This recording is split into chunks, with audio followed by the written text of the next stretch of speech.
The NASCAR playoffs begin with the lady in black, the track too tough to tame. She's got a million names, but she is going to crown a champion, well, at least of the race, after this weekend. We'll break it all down for you as we always do on the back road. Our DFS plays, our best bets. Hang tight. We'll be back with it. It's a non-points race, but it is a short race. Checkered flag. That's all this race is. Two fucking spades.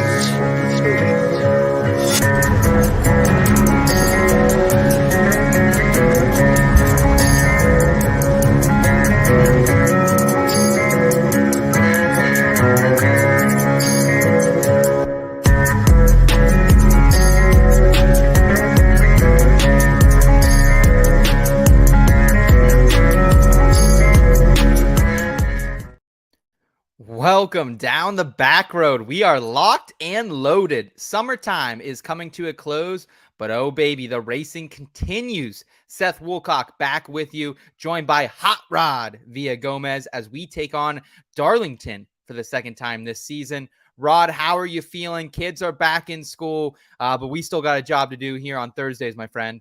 Yeah, again, kids are back in school. That means activities are back up. So not only will everything happen at once, but I will be watching a lot of races on DVR late at night to try to get caught up. But I'm excited. I mean, again, this is probably one of the more fun parts of the season. We're hitting the postseason now. Drivers are trying to make it into the next round, and you're going to see a lot of varied strategies from guys who are completely out to guys who, you know, need a win or need a really good couple of finishes here to make it to the next round. Seth, we're in for some exciting racing over the next 10 weeks.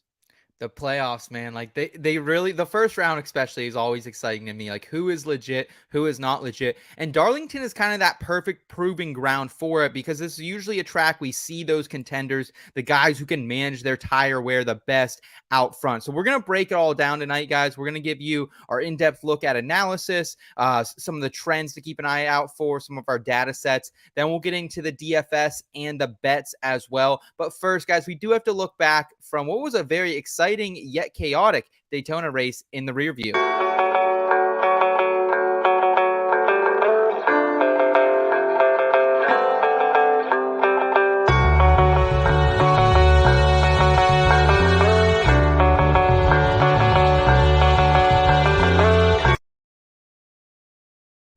And it was Chris Buescher who came out victorious from Daytona. His third win in 5 weeks, folks. He is heating up. RFK, they played it safe for a lot of this race. We didn't see Brad towards the front, and they missed that big one. It was kind of some scary wrecks that happened over the weekend. Ryan Blaney goes head on into the fence. That was scary. And then Ryan Preece, man, I mean, barrel rolls 10 times, did 5 flips in one jump off the ground. It was incredibly scary, but very exciting race at the same time, Rod. We saw some great 3-wide racing early. You could tell that a lot of people need to get this W. Yeah, and for really the majority of that race, it was not single file. I mean, and normally we see that in super speedways where at some point they catch their breath and they're like, you know what, we're just going to run. We know that we can break off at any point. We know that we can do it. I mean, there was one kind of single file stretch in there, and I feel like that was after the Ryan Preece, which, by the way, bad day to be named Ryan on that track for sure. But yeah, I feel like for the rest of that race, everybody just was going, and you know, it was just all out all race long. And that's the kind of race you want. That's the kind of race that race fans love to see. The 2-wide, the 3-wide, the jockeying, your guy falling back out of the pack because he doesn't want to get caught up in a bad one. I mean, Denny pulls himself out every single time, every single super speedway. He's like, I'm out. I know when this is getting chippy. So pulls himself out. And unfortunately, he didn't really climb back in afterwards. But yeah, I mean, overall, it was a fantastic race. If you played Preece's wreck next to Ricky Bobby's in Talladega Nights, it almost probably felt about the same. It was insane. Yes, insane is a good way to put it. And we always know when we go to those super speedways, Rod, it is going to be a toss-up in the bets, in the DFS slips. How did it work for you and Cody over on the NASCAR Gambling Podcast? About as well as could be expected. We go into every super speedway telling everybody, listen, your bets may be cashing for all but 3 laps of this, but those 3 laps are the ones that are going to crush a lot of your bets. And Listen, we took a lot of big swings. At least I personally took a lot of big swings on this one as well. I had Barry as a top 10 car, Gibbs as the top 10 car. I was banking on some chaos, and there was a lot of chaos, but unfortunately, not all of it fell our way. I had McDowell as a top 3. The only one that I hit all day long was Chris Buescher over Kyle Busch. I was probably the most confident about that one, right? And that's when I hit. So yeah, I mean, I had Denny as an outright, Bubba as an outright. It didn't work very well for us in our betting strategies to just sort of throw darts at the wall. Luckily, over here at the back road, we did find the green for the first time in what was weeks, folks. We hit the Brad Keselowski top 5. We missed on the outright with him, missed out on a couple other positional props, but we were high on Ford. We were high on Buescher. We were high on the race to go to overtime. And the DFS, man, we really came through for our DFS lineups. And here's a kind of a fun clip from last week and what I had to say about RFK going into it. All right. I think there's no one else I can go with than the hottest driver or the hottest team, honestly. And I think it's Brad Keselowski. And I'll throw Chris Buescher right up there with him, man. Like, you look at all the advanced metrics from the 500, they point me right to RFK. RFK has been catching fire. Like, you know when you put a Hot Pocket in the microwave and you just get it out? And it's like, oh yeah, it's too hot to even eat. That's why I don't like Hot Pockets, because I fucking burn myself all the time. But like, that's RFK right now. Like, that's how hot these guys have been. Brad, this is his time, man. Like, he was so electric in Daytona, first by mid-race, started 10th in that one. He ran 81% of his laps in the top 15. That's the 4th most, and the 2nd in driver rating as well, only to Chris Buescher. So I think these guys are at the peak right now. Could I see Chris Buescher rolling out his 3rd win? I think like the tides are in his favor, so he has to be at least mentioned up here as well. Like, Brad's kind of been snake bit. Can he get over that? That's the question mark this weekend, but he's been electric at all these super speedways, Brian.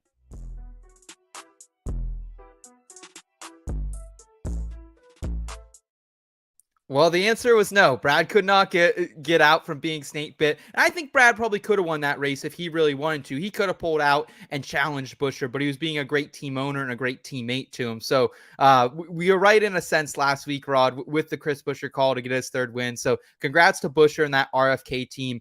And if you're looking at some future odds right now, man, Chris Buescher is still down the board to potentially win this championship or even point his way in to the top 4.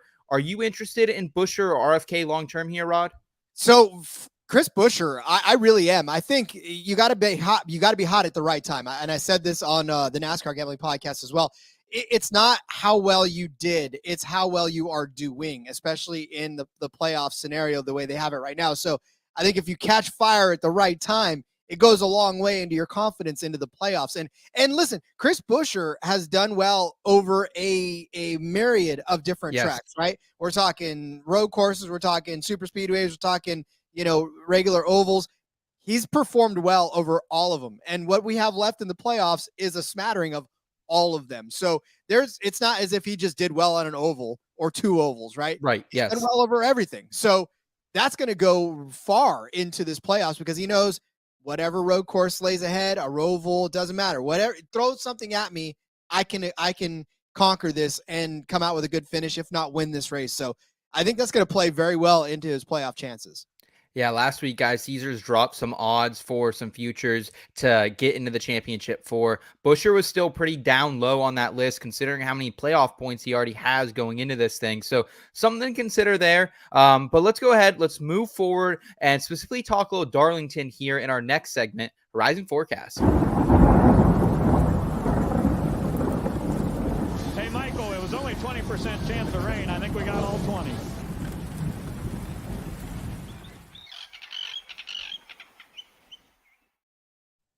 All right, we are going to the Lady in Black, the track Too Tough to Tame. We're going 1.366 miles down here in the Carolinas. And this is an interesting track, I think, Rod. We're going to see 500 miles of high tire wear. However, it's also one of the more high-speed intermediates as well. Practice qualifying, if you guys are interested or laying any coin on that, check that out on Saturday, 12:35 for practice. Queues will begin at 1:20. And when looking at the spring race, this was very interesting because MTJ, he dominates this thing, but Byron gets the win. 8 lead changes, 8 cautions in that first race. And it was kind of the classic Darlington race to me, Rod. the cars spread out, it's single file, it's kind of a snoozer, and then all of a sudden it comes together late for a very action-packed finish. So when looking at this, were you looking more at high speed intermediates, more at the high tire wear tracks, or more at Darlington earlier in the season? How did this kind of shake out for you in your data?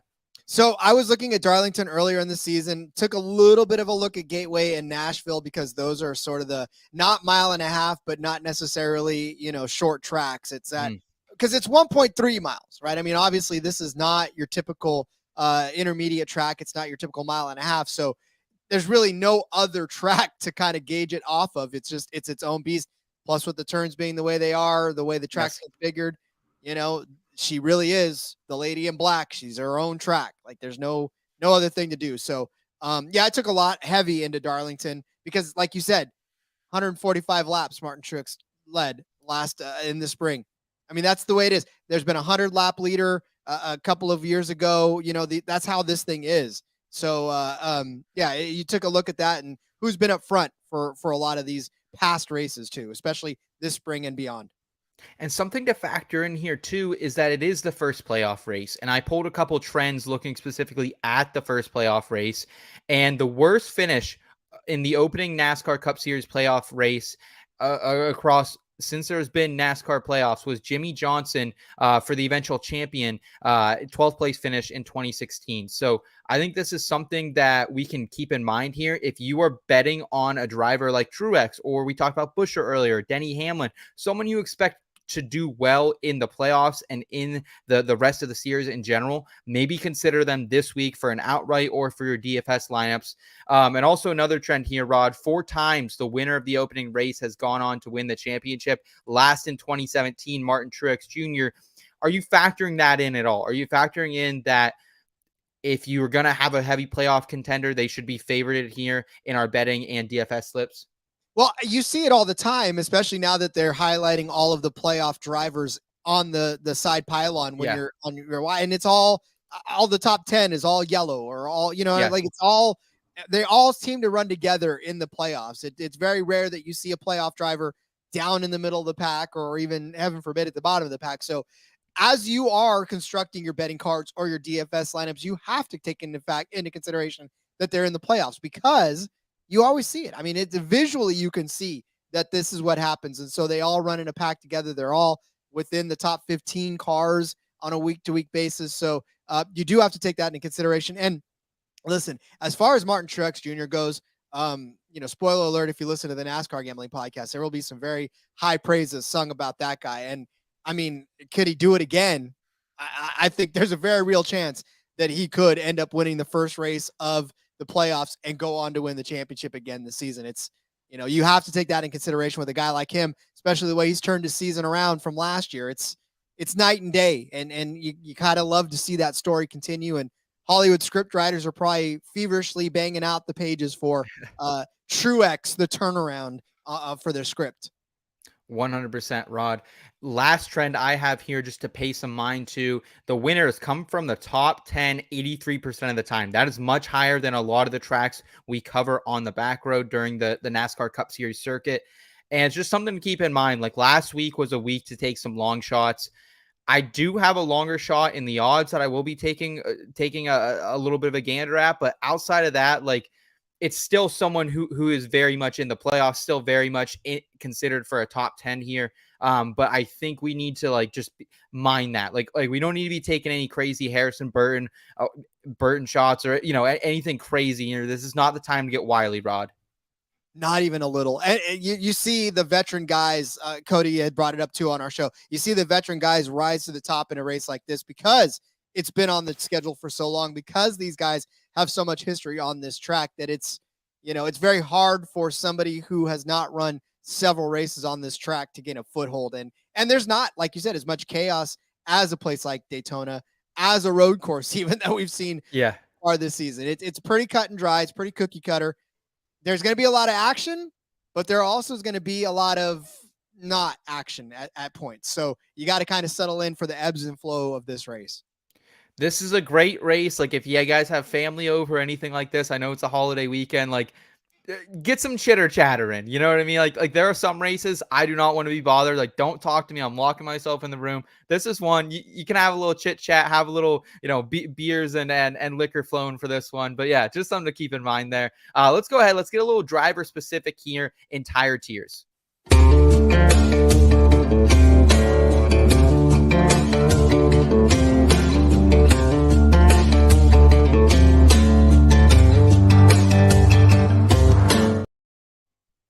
All right, you know them, you love them. There are tire tiers, our DFS NASCAR tiers and rankings. We're going off DraftKings pricing as well as our friends over at Fantrax as well if you're in some season-long leagues. So, Rod, we've talked high up on some drivers already. Any surprises here at the top of the board for you? No. And really, again, when you take a look at the guys that are the highest price, we talked about both Gibbs cars, right? Hamlin, Truex right up there at 1 and 2. Kyle Larson, no surprise. He's in the playoffs now. Anything goes. So, when you look at the top of the board, it definitely is no surprise as to who's up there. Veteran drivers, most of them are playoff drivers. So, yeah, definitely no surprises. So, I mean, are we ready to get going? You want me to throw one up there already? Go ahead. Yeah, 1 or 2, however many you want to go with. All right, well, then let's put both Gibbs cars up there, Hamlin and Truex, right? Truex and Hamlin, both of these guys get around this track well, right? Truex actually has the active laps leader around this. I'm sorry, it's Truex, and then it goes Harvick or Busch, and then Harvick. So yeah, sorry, pulling from memory here. I've done a lot of shows already. But yeah, I mean, Truex is a guy that can lead laps. We saw in the spring, 145 laps this guy led. It was just a dominant day for him. Unfortunately, didn't get the finish that you want, and that's what you're scared of when you're paying that kind of a price for a guy. But in a cash game, you're going to hate yourself if you don't have the guy that leads the most laps in your lineup. So I think you got to have Truex. Can't be scared by his price. Plus, dude is still leading in fantasy points per race. Like, it's hard to not have Truex in your lineup week after week. And then, of course, for Hamlin, same type of situation. He's another guy that's veteran on this track, does well all the time. And I would not be surprised if he actually found his way to victory lane this week and won the race. And if he does start up front, he could be the Martin Truex spoiler and lead a ton of laps on this track as well. So, yeah, I mean, both of these Gibbs cars, I think, are going to be the ones to beat. So I think you have to have one, if not, try to find a way, if you can, to fit them both in a lineup this weekend. I'm 100% with you there, Rod, man. Like, every lineup I've created so far has both these guys in it, or at least if I can't get all of them or both of them in, I'm at least trying to piece together some other Toyota, some other Joe Gibbs cars in that lineup as well. Let's go away from Toyota, though. The only Ford I really, really like this week, it's your guy, Rod. It's Kevin Harvick here. 7 of the last 8 races at Darlington for him inside that top 10. And Harvick's someone I don't expect to qualify super well. He did have the number 2 total speed ranking here, courtesy of iFantasy Race earlier this season. However, he just doesn't really have it when it comes to the qualifying. So I expect him to get you some differential points. And at the price of $9,800, it's a little bit higher than we've seen Harvick in late weeks. But still, I'm willing to ride it here and factor in that he's going to get you some diff points as well. Well, it's like I said, he is 3rd on the list of overall active drivers who lead laps. And he had a stretch between 2014 and before it got snapped last year in the fall of 2022 of like several straight top 10 finishes in a row. Like I said, 2013, he finished in 5th. The streak ended in 2022 when he finished 33rd. So in between that, just top 10 finishes, 3 wins in that span, like top 3 finishes. The dude is a monster at Darlington. Followed it up in the spring with his 2nd place finish, leading 5 laps. That DFS day, he started 20th, finished 2nd. So he had a hell of a day that day, to your point, too, of not necessarily qualifying as well. Kevin Harvick has had a very dreadful season so far. I have a feeling that he is going to step it up now that he's in the playoffs. This is it. This is his last chance now. So he's got to do it. And he's going to do it at a track that he's comfortable with, that he's good at. And you hear me every weekend sing his praises. This is another chance where I'm going to do it again. He has to. He's below the cut line starting out here, so he has to go here in these next 3 races. Rod, who else belongs in this A tier for you?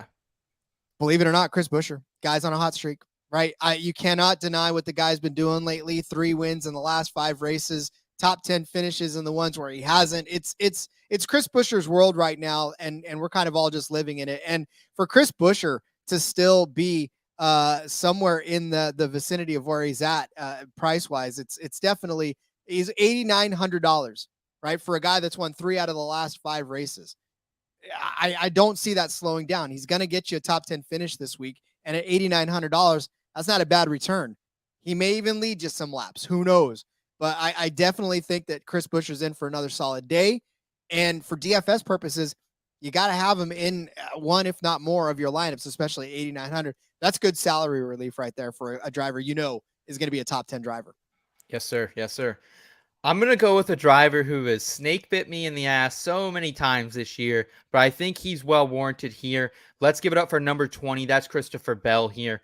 Couple notes on Bell. One, he finally gets a new fucking pit crew. Like, he's taking on Ty Gibbs' pit crew, which has been one of the better ones in the series. Gets rid of his that can't seem to. I don't think they could change one on my Nissan Xterra. I just don't know about them, Rod. But when you look at Christopher Bell, he's someone who usually gears up in the playoffs. We saw it just last year when he made a dazzling run towards the end here. And you're looking at total speed rankings for Darlington. Christopher Bell is in 6th. Didn't get the finish he deserved at Darlington that day, 14th. But I think Christopher Bell, he's going to be a really, really good leverage play in my book here, Rod, because he's going to be a lot less chalky than these other Toyota drivers at the top, 9,400 for Bell. So I'm back in on the Bell man. He's a solid GPP play because, like you said, a lot of people are going to be off of, hey, what's up, brother? Yeah, go Harvick, go for sure. Yeah, he's not going to be heavily rostered just because of the fact that they've seen what's happened with their eyes. And, it's going to be tough for him. Hopefully that new pit crew gives him a little bit more of a shot in the arm. But, yeah, I'm definitely with you on Christopher Bell. I'm trying to think if I want to put anybody else in the 8. Yeah, that's the... Are we at a tier break, or do you think there's anyone else here, Rod?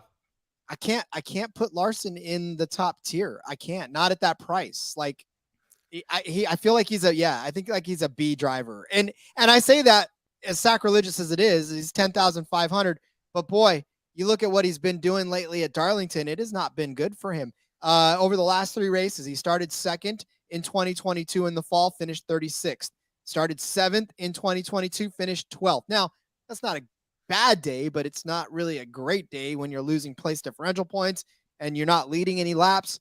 And then in the spring, he started 7th and finished 20th. Yeah. I mean, yeah. He can have a race that he did in 2021 in the fall where he led 156 laps and finished 2nd.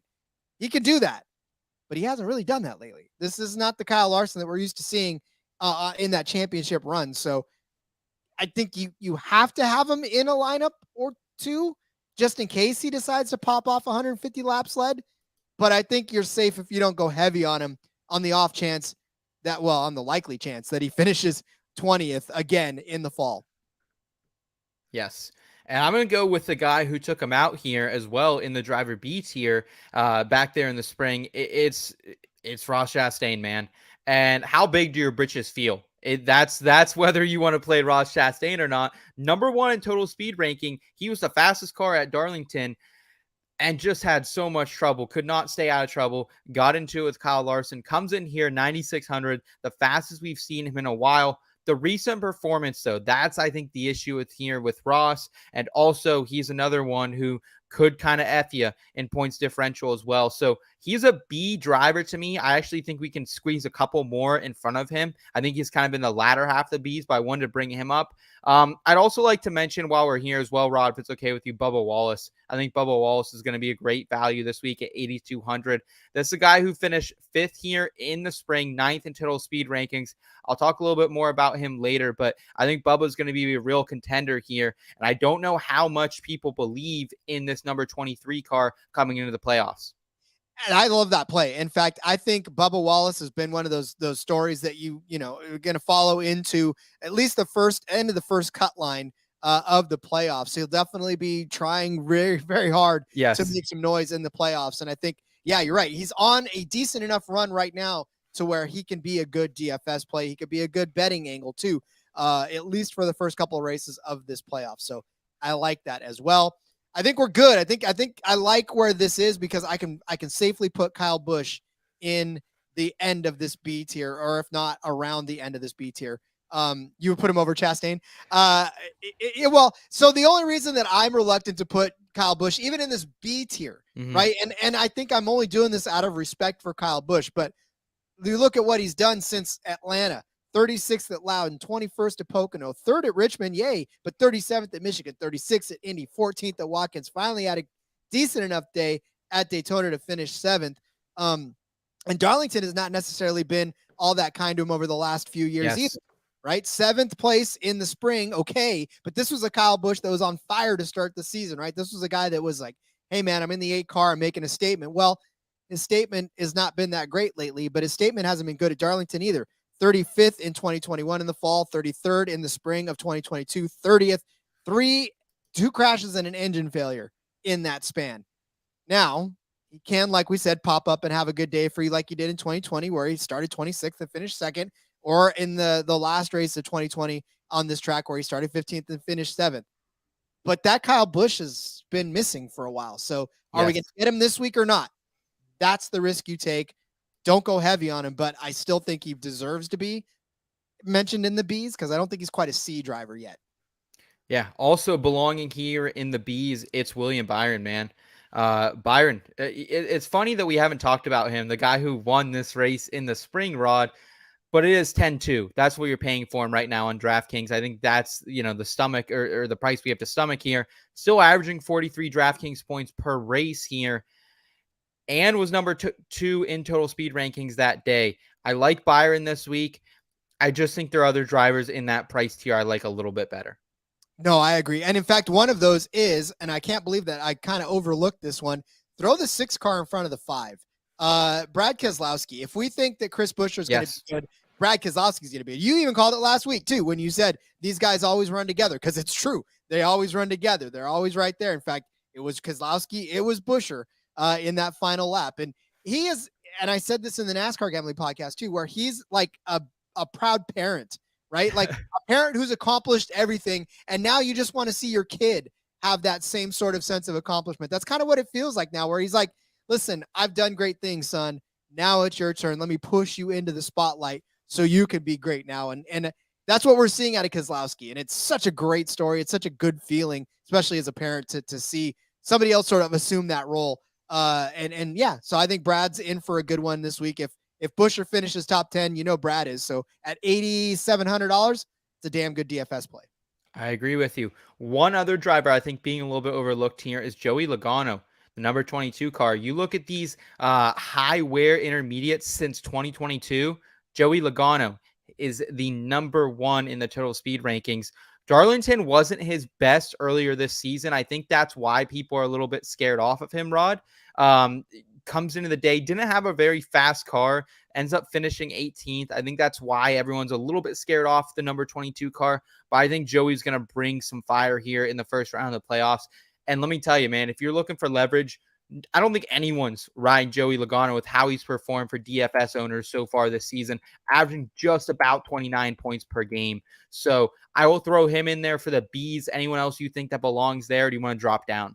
We have a pretty stacked B list. I didn't even realize that was going to get that busy. No, I think we're good there. Let's put Erik Jones in the high side of that. Okay. Series. Right now we're getting a little bit, because you look at the rest of this list, and I would almost have Elliot read off the rest of this list already if he was here, but it's kind of like but for Erik Jones, I mean, he won this race, right? Last season he won this race. How quickly we forget that he was he crossed the finish line in first. So, and he started 15th that day, so that was a fantastic DFS day for you by and large. In the spring it was not great, but 28th, he started 28th and he finished 25th on it. But for Erik Jones, I mean, this legacy team has been through hell and back this season. Now they're about to leave Chevy, go to Toyota, right? But Erik Jones seems to have been one of the guys that's sort of risen above this and turned in decent performances at certain points in the season. Even last week at Daytona, right? He started 24th, finished 18th. Not a bad day DFS wise. Didn't lose you any points at Watkins Glen. Didn't lose you any points at Indy. Got you some pretty decent points at Michigan, right? Started 25th, finished 10th. Pocono 24th, 9th. 30th, 11th. He's a good GPP play when he cashes, right? So this is a guy that you can sort of put in those GPPs because, especially in the large ones, or maybe better if the small ones where people aren't necessarily wanting to put the 43 in because he's the 43. Yeah. If he comes up with a top 10 day, you've already got yourself a good solid leverage play. I tried to fade him in a couple matchups. He was offered on some books, and then I looked more at the statistics for Eric Jones at Darlington, and I said, oh, okay, I can't fade this guy. So I like that call there. I also, man, it is getting tough down here, but I think we have to think a little bit about the number 12 car, man. If we like Logano, I think Blaney's going to run up there as well. He finished 9th here in the spring, so I think Blaney could bring something. I also think belonging in the C tier, Rod, is Ricky Stenhouse Jr. This is a guy who I don't think is going to get enough respect. He has to go in the playoffs, man. He's right around that cut line as well. And he had a great run, really great run earlier in the season here. 9th in the total speed rankings, finished 13th on the day. We don't expect Ricky Stenhouse Jr. in this JTG car to qualify very well. So I think we'll have a lot of differential points for you. And at the price tag he's at this week of 7,000 flat, averaging 31 DK points on the season as well. Gear me up, baby. I'm going in on the number 47. He'll be one of my leverage plays down the board a little bit. And it's not bad. I mean, we're talking DFS here. That's the thing too. When you have to remind yourself that you talk DFS. DFS is a different language than just about anything else, especially even betting when you're, people think of, oh, well, they got to win the race now. They really just have to finish better than they started and have some fast laps too along the way. Because 47 is probably not going to lead any laps around this. Let's not kid ourselves. But if he starts in 25th and he finishes in 11th, that's a solid DFS day for his price. So I like that. It's a good play. How have we left the 9 car off of this? I get it, but I think he belongs in the C. I think he belongs in the solid C category. Dude's got nothing to lose now. Literally nothing to lose. He could just play spoiler for the rest of this playoff run now. And for Chase Elliott, I mean, that's what he's going to be doing. He's going to be running for pride at this point, and he's too damn good of a driver. I know that he's had his hard times. I know he has, but in 2 of the last 3 races, he's had top 5 finishes and had a couple of top 10s in that span as well. So at Darlington in the spring, he finished 3rd, right? You can't ignore the fact that he can get around this track. He started 21st in that race too, by the way, and finished 3rd in that. So yeah, Chase Elliott, he's too damn good a driver to kind of sleep on. So I think we're just going to have to put him in the C category. I mean, 3rd place finish in the spring. Yeah, he had a 36th place finish in the fall of last year, but a 5th place in the spring of 2022. So he can do it. He's just got to do it. Out of respect, I'm going to throw Tyler Reddick up here as well. We're high on Toyotas. Tyler Reddick, to me, he's always so hard to put in your DFS lines because he doesn't get the finishes he deserves. And a lot of times he can go negative in your lineup. However, look at the last 8 races. He is number 4 among actives in finishing position here at Darlington, 12.5, got 3 top 10s, 2 top 5s as well. So I am interested a little bit in the number 45. I like his teammate a lot better. I like the other Toyotas more, but I think he belongs here. Is there anyone else, Rod, that do you think belongs in this C tier? Because I'm having trouble. I think we almost might need to drop down another tier. Well, so I think that maybe Alex Bowman deserves to be in that C category. I mean, he is a Hendrick car. We kind of made the point earlier that he is a Hendrick car, and we kind of forget about that 48, which is crazy to think, right? Because the 48 has been dominant so damn long all season long.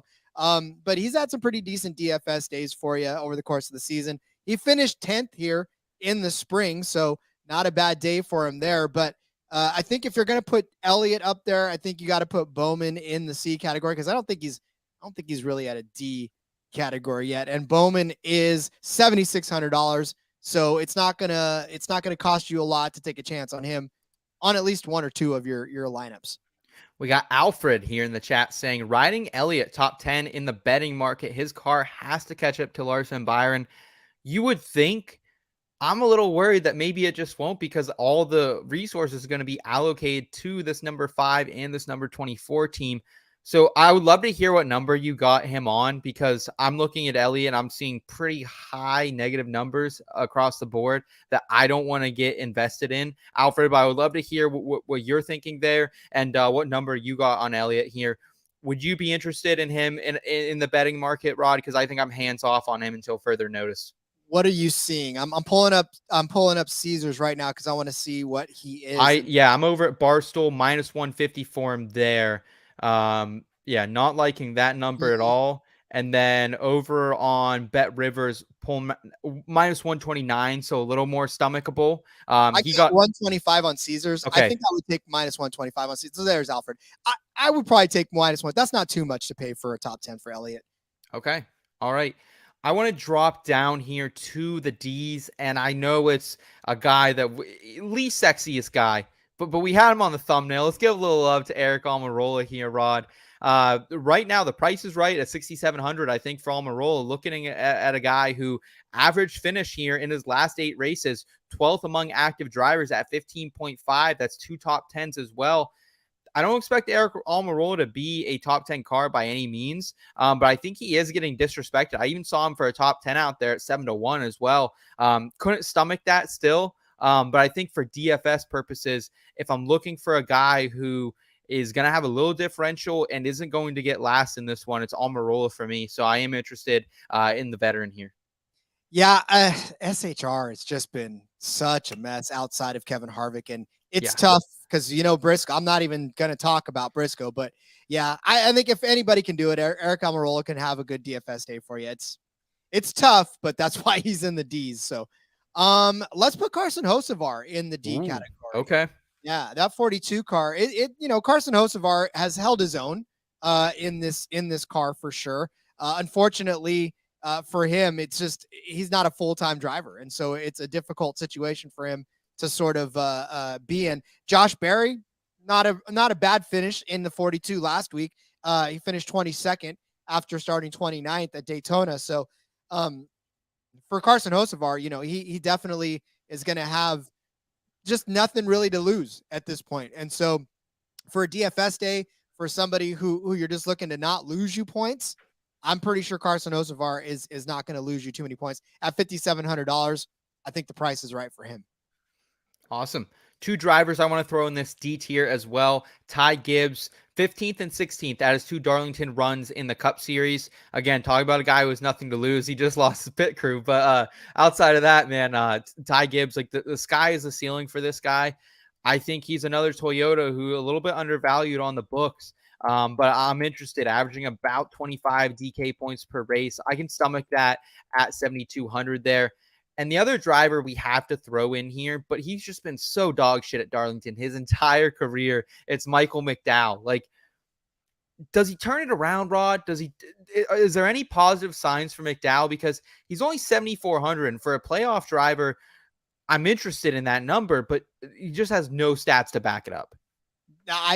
Again, it's such a good story when it happens and when it hits, but then you remember exactly why it doesn't hit very often. And you think to yourself, oh yeah, this is the week to be on McDowell. Last week I was on McDowell. I thought, oh man, this is a great opportunity. It's Daytona. Anything can happen. He's actually been sniffing the front, here and there, and it didn't pan out. So I'm basically off of him altogether. And again, it may get me more weeks than it doesn't, but I still think that, this is not a guy I really want to be high on.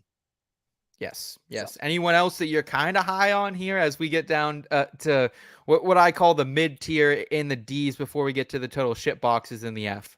Well, okay. If my heartstrings are tugged, give me AJ Allmendinger down in the D's.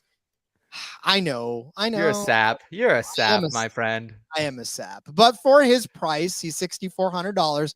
There's a lot of guys down there, right? The BJ McLeods, even the Corey LaJoys, the Justin Haley's. I'm not even high on any of those guys. If anybody can give you a decent finish and not, lose you points in a DFS lineup that nobody's going to play, I'm telling you, he's a complete and total pivot. If you see AJ Allmendinger in a lineup, it's because I'm in that contest, because I'm going to end up playing him. He can peek his head out for good finishes every once in a while. And, listen, like I said, my heart bleeds for him. He actually had a pretty standard DFS day for you in the spring. Started 30th, finished 23rd. So he can get you a top 25. So hopefully you want him to start in the 30th to get you that top 25. That's my AJ Allmendinger spiel. Suarez, I think he's right in that boat as well, man. Like Ross had speed here early in the season, so you'd think maybe he would be running a similar package here. But it's another one of those situations. I feel like a lot of the resources are being allocated to the top team here over at Trackhouse. So I don't love Suarez. Darlington has not been kind to him either. He has one career top 10 here, so maybe he can get it done. It's just a little high price for me at 7,800. That's why I think he belongs down here. Rod, anyone else for you in the D's? I have one that it's right on a teeter-totter. I'll let you place him in the D's or the F's, but anyone else you think that is a clear slam dunk for the D's? No. I honestly, no. There's nobody that I think is a slam dunk. Who is the guy that you're going to teeter-totter on? Is it the 41? No, Oh. It is not the 41. It's my guilty pleasure. It's Harrison Burton. And when you look at it, Rod, like this is a guy who somehow miraculously finished really well here earlier this season. Harrison Burton finished 6th in this race and had top 15 speed. Like, did he definitely make a jump to get to that 6? Absolutely. But do I think he can pull off a top 20 finish here and probably starting somewhere between that 28th and 30th position? Yes, I do. So I think Harrison Burton all the way, like, go to DraftKings, start scrolling, keep scrolling. Harrison Burton down there at 5,400. I'm interested in him here, Rod. Where would you place him, the D's or the F's? Well, I will show some solidarity with my boy Cody, who actually selected him as his value driver in our DFS episode of the NASCAR Gambling Podcast. So, yes, put him in the D's. There you go. Just a little nod to you, Cody. Yes, I will back your play and his play. All right. What do we got for the F's, Rod? It's a bunch of underperformers and nobodies. Well, put Austin Dillon at least in the F's for Austin Dillon's sake. On this track, he does have 5 top 10 finishes in 14 starts. Now, granted, they haven't come in a very, very long time, but at least the potential's there, I guess. I don't know. 2021, he started 21st, finished 10th. 2022, he started 14th, finished 9th. Had a 17th place finish in 2022. So decent DFS days, not necessarily losing you points. So I guess if you really, really need the salary relief for an Austin Dillon, go ahead and take that at what that's not even salary relief. That's 6,800. That's definitely an F play. I'll go. You mentioned him already. It's Ryan Preece, man. Like, this is a guy I expect him to finish somewhere between 20th and 25th. That's exactly what his averages here tell you as well. 21.3 average finish in his 6 career starts here. So I'm not super interested in him. Does have 4 top 20s, but at the price tag he's coming in to at 5,900, I think he's at least worth a gamble here. What do you think, Rod? Anyone else that you're interested in throwing on this board? His teammates out there. We got a couple other Fords hanging around the back here. I was going to say Austin Cindric. I'm not hating on Austin's, but I'm definitely not loving on him either. Has really not lost you very many fantasy points in his races here. He's only got 3 starts in his career. He started 25th in the spring, finished 19th. Again, for a guy that's as low priced as Austin Cindric is at 6,100, that's kind of what you're after. And then the year before that, in the fall of 2022, started 6th, finished 16th. And then in his first career start here in the spring, started 19th, finished 18th. So kind of a B flat for those musical folks day for him on this track. I mean, he's an F driver, and that's really where he's at. All right. Anyone else, Rod, before we just kind of give the run through on the rest of these guys that you want to rank? Because I'm out on the rest of them. I'm out. I can't rank the rest of these guys with good conscience. All right. Corey LaJoie, just a Cinderella year for him to start off, and it's just really flatlined since then. And when you're talking about Corey LaJoie, 1 top 20 here in his 11 starts. We're not looking to play LaJoie this week. And man, Chase Briscoe, like, there was a second last week when I almost said, is Chase Briscoe going to fucking win this? Just like Denny called on the podcast. And the answer was no. And do I think he's going to win this race? No. He has no top 10s. Does have 4 career top 20s here as well, though. So something to keep in mind. The number 15 car, looking at our driver changes this week in the number 15 car, I believe it's going to be JJ Yaley who's going to be parked back in there. So Yaley's been solid for DFS lineups this year. If you need someone to really dig down, I guess you can throw Yaley out, but again, I think Harrison Burton at that price tag is the way you want to go. Justin Haley kind of just biding his time in this Chevy until he gets over to Rick Ware Racing in the offseason. The number 38 car, Todd Gilliland. It's been a good year for Gilly, man. Like he's been really solid, but I'm not interested in him here. Number 51 car, your boy Ryan Newman. He's back in it here, Rod. Shout out Ryan Newman. Good to see him back in this car. I'm not interested in him. Ty Dillon, man. It can't be any fun to be Ty Dillon in the Cup Series, to go from competitive cars to last in the field consistently. So haven't played him in any lineups, I don't think, this entire year, and I don't think I will for the rest of it. And then old BJ McLeod, our Live Fast racing team that we love over there in the number 78 car. Man, we were chasing that top 10 from BJ last week. It didn't hit, but he did miss some big ones. End up with another top 20 position for him. So this isn't Daytona, though, folks. So don't get cute with BJ McLeod, Rod. Not even a little, yeah. And I'll add on to the Briscoe. We have a fun little nickname for him, Brisk No, over in our Discord channel. We don't. Yeah, Brisk No. Just if you ever think of it, just Brisk No. Don't do it. Brisk No, baby. All right, well, guys, that is the DFS tiers. We're going to shift gears over here to the betting side of things. Let's get locked and loaded with some parking garage props.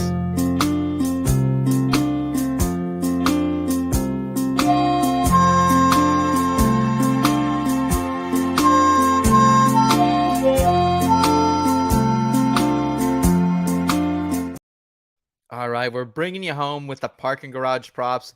I fucking love parking garage. I'm going to be honest. Every time I'll always park on the top floor. Great advice. I don't care what you're doing. Park on the top floor. Enjoy the view. Enjoy the in-between as well. Rod, let's talk about the books, man, because this is one that when I first looked at them, I first pulled it up, I saw a lot of minus 300, minus 400 for some of these prop markets. I think that we've kind of gotten to the point where almost the prop market is kind of broken everywhere. You have to take your bits and pieces with it. But overall, how did you feel about it? Coming to Darlington, I think the books are being a little conservative this week.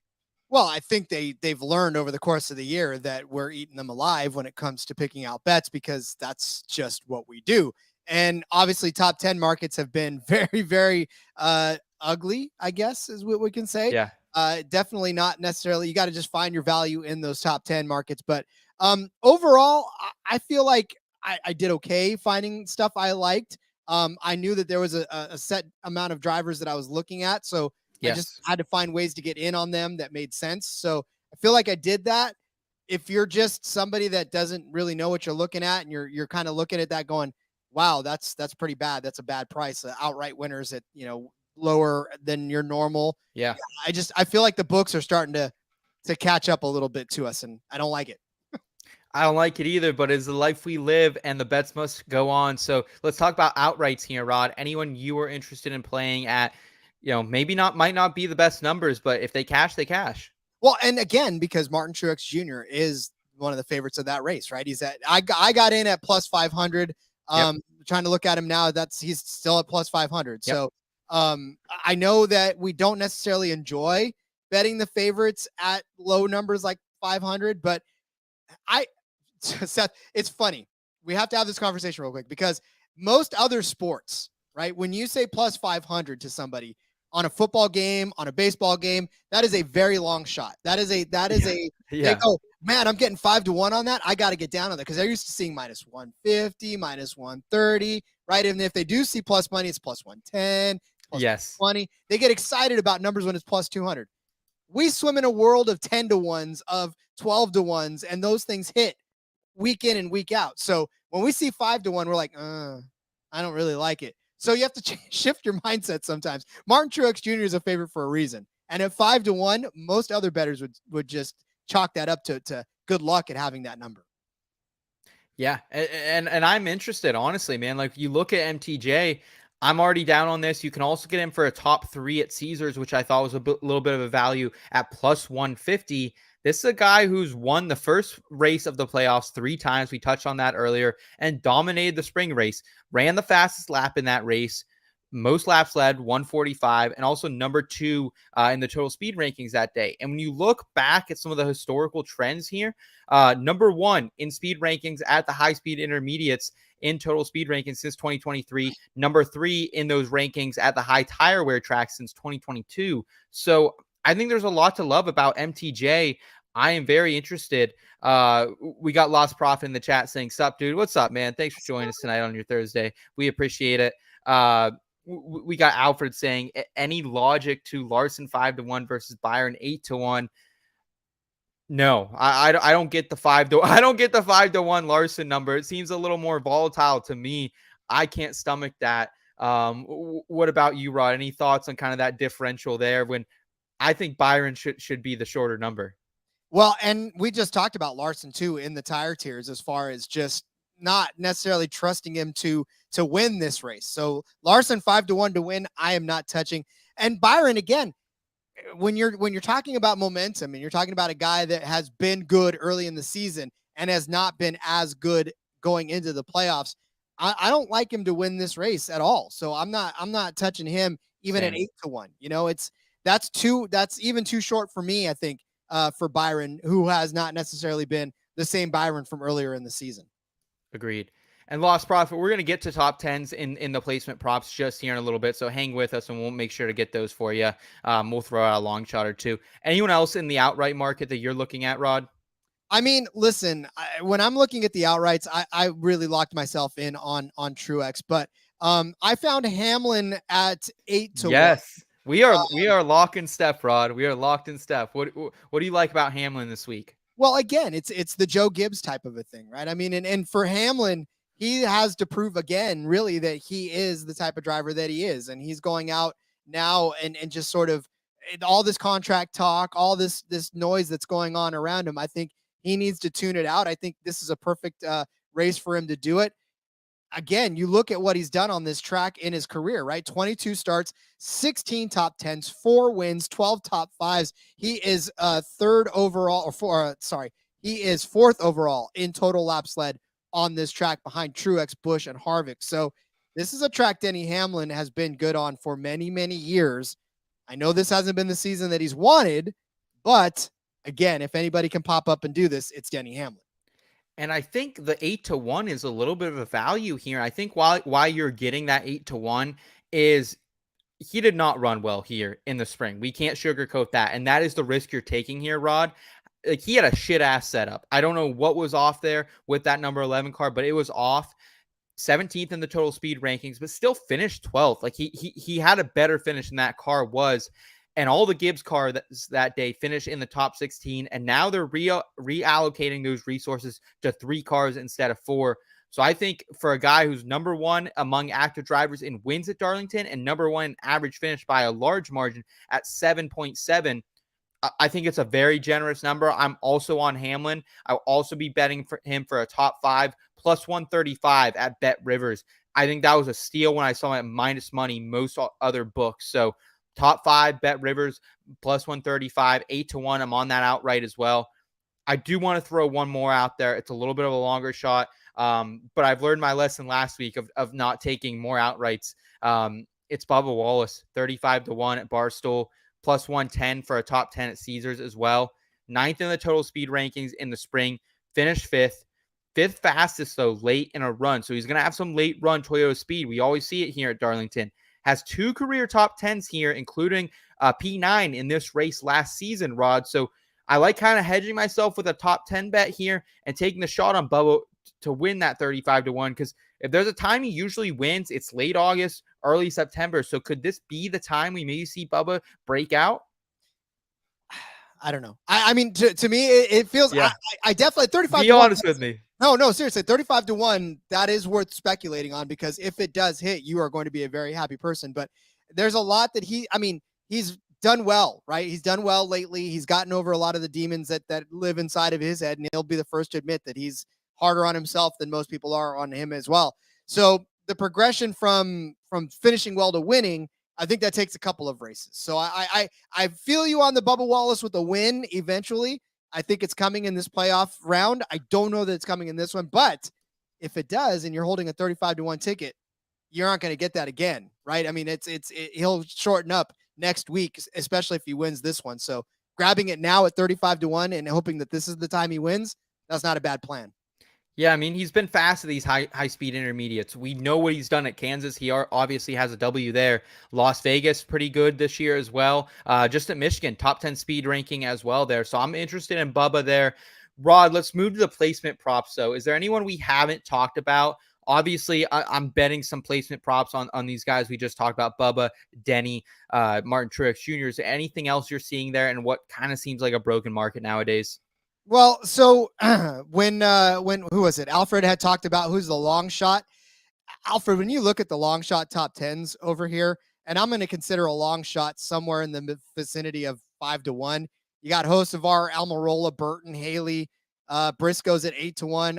I would say maybe a long shot top 10 for me would be AJ Allmendinger. You just heard me talk about him on Tire Cheers. He's 8-1. But outside of that, I don't know that I'd touch anybody else at these 10 or 100-1 ranges or 10-1 ranges or anything like that. Priest at 10-1, it's kind of like, I don't know. But I would say AJ Allmendinger is probably the lowest that I would go at 8-1 on a top 10. But yeah, other than that, it's not the greatest of markets because a lot of these guys that are in negative, you cross over from Joey Logano at -120 to Blaney at even money at +100. That's your threshold. So, I mean, that you can kind of see where that's at. You know, it starts with Kyle Larson at -450, Martin Truex at -450 for a top 5 finish, or top 10 finish. So, I mean, take your chances. But for me, it would probably just be AJ Allmendinger to sneak his way into the top 10 in this race. For me, it's Almirola. It's 7-1 is the best I can get him over there at Barstool. So I would maybe be interested in Almirola. I haven't bet it myself, and anything that I recommend on this show, I always make sure I'm betting on myself. So I can't recommend it with full confidence. But again, 12th in average finish here among active drivers in his last 8 races, 2 top 10s in there as well. So at 7-1, you're looking at about a 20% clip there for finishing top 10. Like, you could do worse. You could do worse there, Profit. So great question. To me, the only other place I went in the placement props that I laid some coin down was a little special over there on Caesars. Kevin Harvick and Byron both to finish top 10. And I know you're a little skittish on Byron here, Rod, but number 2 in total speed rankings and green flag speed when he won earlier this season. And looking at the overall speed rankings at high speed intermediate tracks this year, number 2. So I like him a lot there in that sense, and 5 top 10s in his last 8 Darlington races. So I think Byron's giving you a little bit of value there. Put him with Kevin Harvick, 6th in the total speed rankings, fastest late in a run as well earlier this season. Top 10s in 7 of his last 8. How do you feel about this? Not the biggest number, but +160 for a little parlay double there. Well, I'm not skittish on William Byron in general. I'm just skittish on him winning this race. I think he can easily get a top 10. That's not even hard. And for Kevin Harvick, I already told you, I think he's going to be a top 10 finisher. In fact, I went one further on the show earlier this week and called out Kevin Harvick as a top 5 car. I got that number at +250 over on Bet365. Like I said, I believe Kevin Harvick is going to once again find his way around this racetrack as he's done before. What did he finish 2nd in this race in the spring, right? Yes. So I think he can do another top 5 finish, and I like 2.5-1 for him to do that. So that's where my other placement prop went. Okay, I like it. Let's go ahead. Let's shift to head-to-heads and groups here. I'm going to be honest, guys. I found nothing in head-to-heads and groups that I liked at all.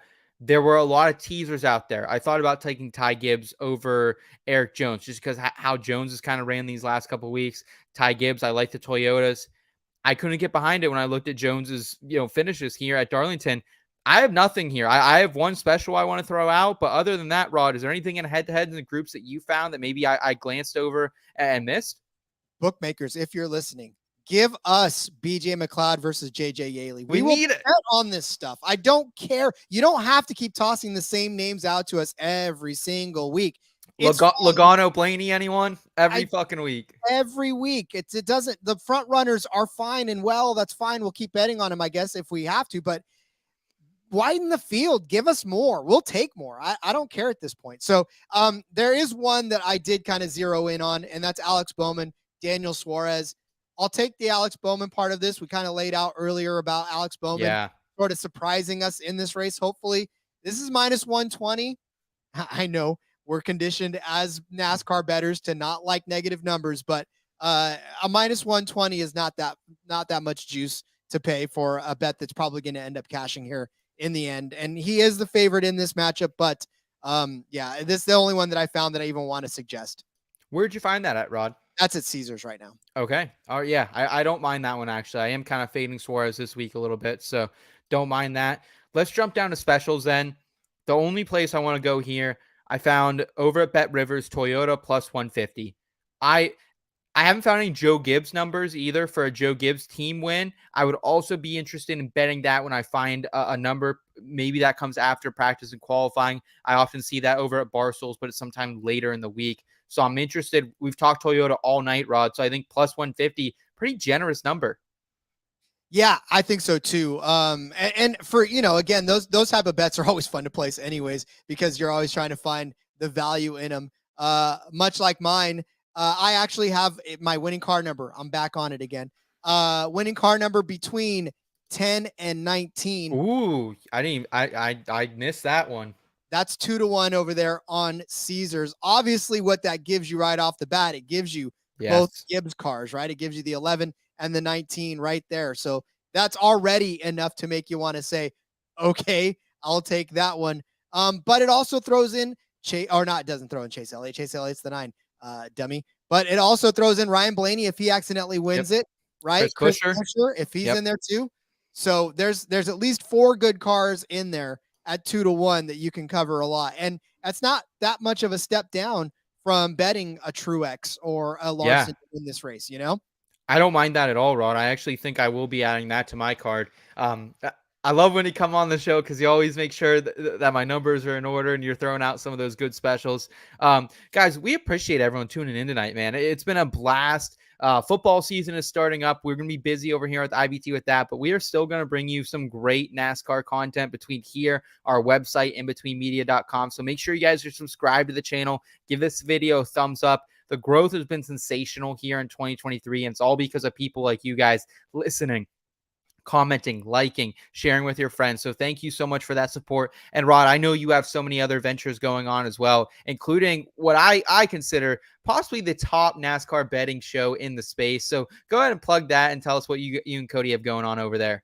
I appreciate that. Yeah, we are running hot and heavy with the NASCAR Gambling Podcast on the Sports Gambling Podcast Network. 5 shows a week. We're doing DFS, trucks, Xfinity. And then, of course, if you want to slide on over to the F1 Gambling Podcast, open up a whole new world of DGen. We've been covering IndyCar on that as well. The bosses have green-lighted a second episode of that every week to cover Indies. So, I mean, a lot of stuff going on over there. You can subscribe on wherever you find your podcast or search on YouTube for NASCAR Gambling Podcast. And find me and Cody popping up, smiling, talking, racing with you every single day. Awesome. Well, Rod, you're my favorite type of DGen as well as the IBT family out there. So everyone, enjoy the race. Enjoy the holidays, guys. Be safe. If you're drinking this weekend, do not drive. That's all I ask. Have a designated driver. We also have these 2 things called legs on us as well. So use those if you can. So have a good weekend. Be safe, everyone. We'll catch you next time down the back road.